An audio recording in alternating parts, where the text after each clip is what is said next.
after a disturbing conversation with my middle school class about fashion. Now, children, here it may be important to go back to the beginnings, not as far back as Adam and Eve or Lucy, chilling in the Great Rift Valley, just back to the good sense your parents gave you, back to the basics. So let's start with you. You are born, and surely one day you will die, but in the meantime, you live. You are given a body, one designed by you, perfect in the eyes of others. We are all our own worst critics. But the skin you're in, well, that's the skin you wear. And then there's underwear, which could be tricky by today's standard, but back in my day, we took it quite literally. Garments worn under other garments, underwear. I know, it's shocking. Then came pants. First, just the waistband, sometimes held up with a rope, Jethro Bodine style, but then they went and got all high tech. They got these newfangled things called belt loops, and they were designed for a belt. You would weave it through the loops provided, and aside from being highly decorative, they would hold up your pants. Amazing. But lately, I have noticed that pants, while belted, sink lower and lower on some frames. This could be a design flaw. Perhaps the loops are too far apart for the belt to achieve maximum beltage, but they got even lower and lower. Underwear became outerwear, backs bent, feet shuffling, arms anchored at the side, an effort to hold pants in place, buckle gleaming brightly, and I am thrown back in time, middle passage, bodies in the bellies of ships, chains looped to hold in place, stolen treasure dangling from legs, backs bent, feet shuffling. There would be no running, no escape when ankles are belted, chained for auction, blockbuster release, in the bondage time so long ago they seem like yesterday. When I see this young man, back bent, feet shuffling, knees chained, belted, calling it swagger, calling it fashion. And it's simple, really. You hold the notch part, weave it through the loops provided. When the ends meet, you secure it with a buckle, and your hands are free.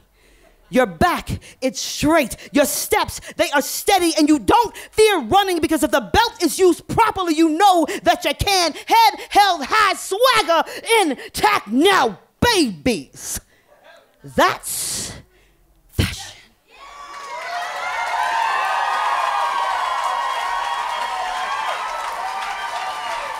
Theresa Davis, last poem of the night.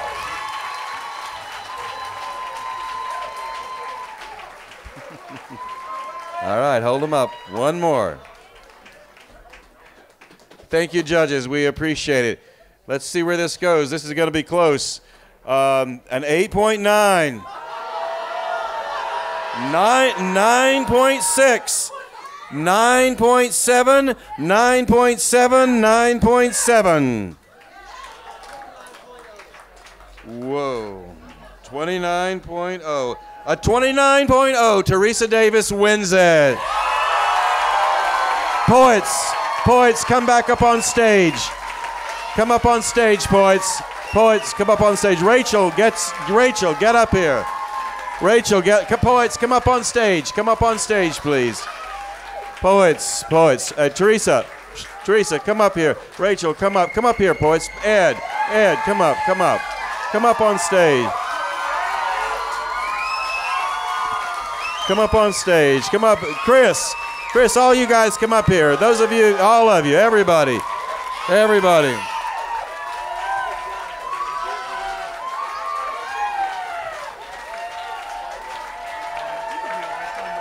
We can't do this without you. We can't do this without them.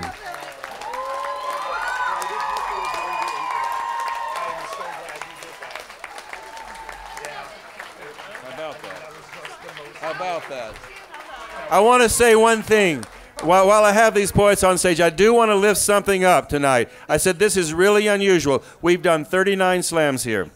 We started out with some Asheville poets. We brought them in. They did fine 20 years ago. We started a youth slam here.